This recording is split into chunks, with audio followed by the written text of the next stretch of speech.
नमस्कार, मैं हूं दीपक मिश्रा और मेरे इस YouTube चैनल में आपका स्वागत है। यह वीडियो मॉडल पेपर पर आधारित है जो कि क्लास 12 के अंग्रेजी विद्यार्थियों के लिए बनाया जा रहा है। यह वीडियो पूर्व के वीडियो में हमने मॉडल पेपर के फर्स्ट क्वेश्चन को सॉल्व किया था, यानी पैसेज को सॉल्व किया था, और आज हम वहां से आगे बढ़ेंगे, यानी दूसरे क्वेश्चन से इस वीडियो की शुरुआत करेंगे। हालांकि यह पैसेज दूसरा है, लेकिन क्वेश्चन नंबर 8 से आगे बढ़ेंगे। तो पहला पैसेज पढ़ा और उस पैसेज में 7 क्वेश्चंस थे और उन सभी सवालों को कंप्लीट किया। अब इस पैसेज में जो भी क्वेश्चन है, इस पढ़ने के बाद उसे सॉल्व करेंगे और आगे बढ़ेंगे। तो आइए शुरू करते हैं। Acupuncture is a system of treatment of disease which has been practiced in China for nearly 5,000 years. Acupuncture एक प्रणाली है ट्रीटमेंट ऑफ डिजीज, रोग के उपचार का, यानी रोगोपचार की एक प्रणाली है acupuncture, which has been practiced in China for nearly 5,000 years.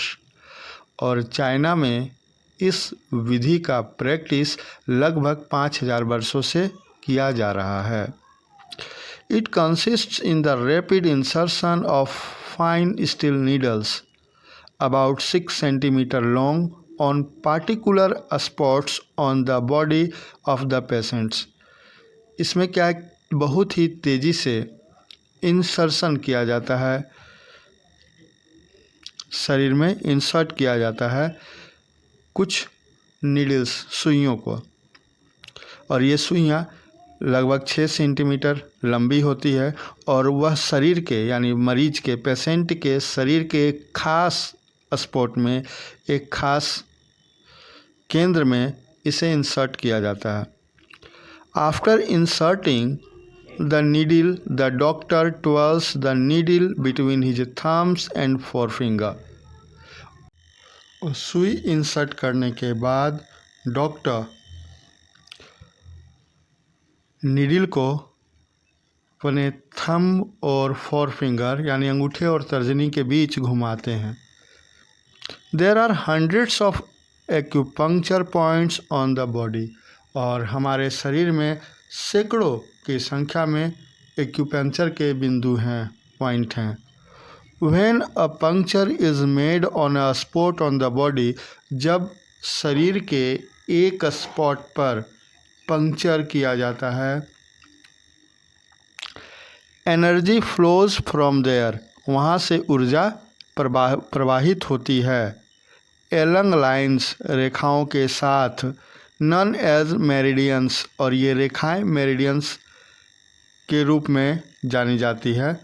To the diseased organs, और यह ऊर्जा उस रेखा के साथ रोगग्रस्त ऑर्गन, अंग की ओर प्रवाहित होती है, जाती है। This flow of energy helps to restore the balance of the system and thus corrects the disorder, और ऊर्जा का यह प्रवाह प्रणाली के संतुलन को बहाल करने में मदद करता है और इस प्रकार विकार को ठीक करता है, रिस्टोर करता है। द पॉइंट्स ऑफ ट्रीटमेंट में बी फार, और जो यह पॉइंट है, बिंदु है, केंद्र है ट्रीटमेंट का, इलाज का, वह दूर हो सकता है। कहाँ से? From the seat of the disease, जहाँ रोग है, जिस जगह पर रोग है या रोगग्रस्त अंग से इलाज का जो पॉइंट है वह दूर हो सकता है। किस तरह? तो उदाहरण के लिए तौर पर, फॉर एग्जांपल, उदाहरण के तौर पर देखते हैं। टू क्योर ए टूथएक, यानी जैसे दांत दर्द हो रहा है तो दांत दर्द को दूर करने के लिए द एक्यूपंक्चरिस्ट, जो यह काम करते हैं, एक्यूपंक्चर का काम करते हैं, एक्यूपंक्चरिस्ट में insert a needle on the palm of the patient. वह सुई कहाँ चुभोएंगे? पेशेंट के हथेली में। दर्द हो रहा है दांत में और सुई चुभोई जाएगी, इंसर्ट किया जाएगा पाम में, हथेली में। तो इस तरह जो रोगग्रस्त अंग है वहाँ से इलाज का केंद्र के बीच दूरी हो सकती है, मे बी फार। ठीक है, मैं समझता हूँ आप समझ गए होंगे। अब इस पैसेज को पढ़ने के बाद इस पर आधारित जो सवाल हैं उसे सॉल्व करते हैं। तो आइए, क्वेश्चन नंबर 8, यानी इस पैसेज का क्वेश्चन नंबर पहला question. Acupuncture has been practised for nearly 5000 year. एक में विकल्प में है जापान, चाइना, अमेरिका और इंडिया। हम लोगों ने शुरू में ही पढ़ा, फर्स्ट सेंटेंस में ही पता चलता है, which has been practised in China for nearly 5000 years. ये चाइना लिखते वक्त छूट गया था, इसलिए यहाँ लिख रहा हूँ। और ये पैसेज मैंने कागज़ में इसलिए उतार लिया है ताकि आपको अच्छी तरह से समझा सकूँ। तो ऑप्शन होगा चाइना, एक का सही आंसर है China, C. The needles for acupuncture are made up of steel, copper, iron, nickel. और शुरू में ही हम लोगों ने पढ़ा स्टील, है ना। यहाँ पर है insertion of fine steel needles, steel है, जाहिर है 2 का आंसर होगा स्टील, 9A का, 9 का ए होगा। 9 नंबर क्वेश्चन का answer will B option number A. 10 number question. After inserting the needle, the doctor twists the needle between his किस के मध्य में घुमाता है नीडल्स को? 4 finger and middle finger, thumb and 4 finger, thumb and middle finger, thumb and ring finger. हम लोगों ने पढ़ा था thumb and 4 finger। So according to this passage the answer of the question number 10, तो then answer will be thumb and 4 finger, between the thumb and 4 finger। देख लेते हैं, अब हम लोगों ने पढ़ा भी था between his thumbs and 4 finger। तो हमारा आंसर होगा thumb and 4 finger, B number. 11 number question.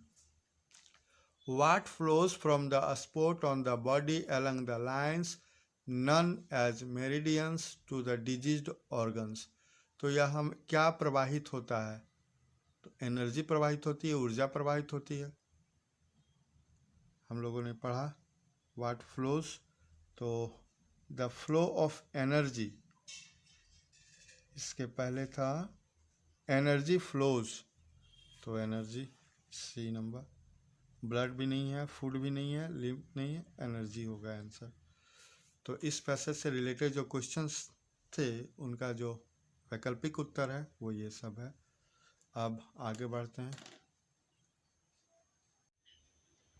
अगला क्वेश्चन यानी 13 नंबर क्वेश्चन है, a formal letter should be dash to have desired effect on the recipient.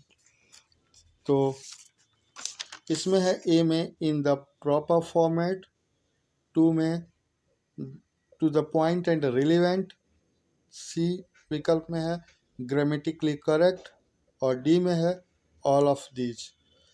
अब याद करें कि हम लोगों ने पिछले वर्ष यानी 11th के राइटिंग स्किल में लेटर के बारे में पढ़ा था, और हम लोगों ने पढ़ा था कि लेटर 2 प्रकार के होते हैं, फॉर्मल लेटर और इनफॉर्मल लेटर। फॉर्मल लेटर को हम ऑफिशियल या बिजनेस बोलते हैं, जबकि इनफॉर्मल बिजनेस पर्सनल लेटर होता है जिसमें हम फ्रेंड्स और फैमिली को लिखा करते हैं।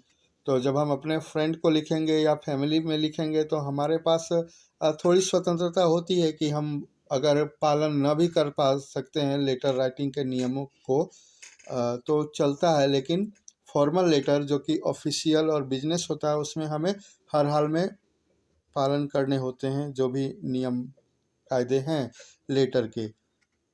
तो यह फॉर्मल लेटर के बारे में कहा जा रहा है। तो फॉर्मल लेटर शुड बी, कैसा होना चाहिए, तो इन द प्रॉपर फॉर्मेट, जो फॉर्मेट है लेटर राइटिंग का उस फॉर्मेट में होना चाहिए, उचित फॉर्मेट में, सही है। To the point and relevant, हम क्या कहना चाहते हैं उस पॉइंट पर, यानी बिंदुवार हमारा बात हो। ये और व्याकरणिक त्रुटियां नहीं होनी चाहिए उसमें, कि हम कुछ लिखे और वह व्याकरण के हिसाब से गलत हो। तो इस फॉर्मल लेटर में हमें इन तीनों का ख्याल रखना होता है। तो आंसर होगा डी, ऑल ऑफ दिस, इन उपयुक्त सभी।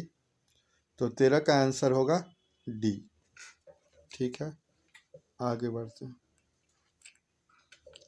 How to write an informal letter. हमने अभी मतलब एक इनफॉर्मल लेटर कैसे लिखें, अभी हमने चर्चा किया कि इनफॉर्मल हमें क्या, फ्रेंड्स और फैमिली को लिखना होता है, उसमें जो लिखा जाता है फ्रेंड और फैमिली के लिए, वो इनफॉर्मल लेटर कहलाता है। तो चूँकि हमें उस फॉर्मेट ना भी फॉर्मेट का फॉलो करें, लेकिन जो लिखा जा रहा हो कंटेंट, मतलब जो भाव देना हो, जो मैं अपने दोस्त या फिर फैमिली को बताऊं, वो स्पष्ट होना चाहिए, है ना, सुपाठ्य होना चाहिए और अच्छी भाषा में होनी चाहिए, बहुत ही उत्कृष्ट में ना हो, ताकि लोगों को समझ में नहीं आए। तो ये हो जाएगा write leisurely in simple English, मतलब साधारण भाषा में। Ignore grammar, leave out date, scribble, तो 14 का ए होगा। ठीक है, ऐसा नहीं कि इग्नोर ग्रामर करें, मैं लिख रहा हूँ अपने दोस्तों को तो ग्रामर का ध्यान ही ना रखा जाए, एकदम त्रुटिपूर्ण लिखें, वैसा भी नहीं, आउटडेट भी नहीं, ऐसे ये सब विकल्प होंगे ही नहीं। पहला नंबर सही है, 14 का A. The report is always written in, जब हम कोई रिपोर्ट लिखते हैं तो वह क्या होता है, सिक्वेंशियल मैनर में होना चाहिए, अनुक्रमिक ढंग से होना चाहिए, ये नहीं कि इरेगुलर हो, यहाँ वहाँ हो। तो 14 का, सॉरी 15 नंबर का A. 16, which one is a well written report, अगर एक रिपोर्ट लिखा गया है तो निम्न मतलब विकल्पों में से कौन सा रिपोर्ट वेल रिटन है, बहुत बढ़िया लिखा हुआ है। क्लैरिटी ऑफ थॉट्स, यानी उसमें थॉट की स्पष्टता है, लेखक क्या कहना चाह रहा है, राइटर उसके विचार की स्पष्टता है, एक नंबर में। बी में प्रॉपर डेट एंड सिग्नेचर, किस तारीख को लिखी गई है वो तारीख प्रॉपर मेंशन ही हुआ और साथ में हस्ताक्षर भी हो लेखक का, ये दोनों या बोथ ए एंड बी, यानी ए और बी दोनों होना चाहिए, या फिर नन, कोई नहीं। तो दोनों ही होना चाहिए, एक तो लिखने वाले की का जो थॉट है वो क्लियर होना चाहिए, और दूसरा उसमें प्रॉपर डेट और सिग्नेचर ये सब होना चाहिए। तो ऑप्शन सी ही होगा, बोथ, दोनों, ए एंड बी।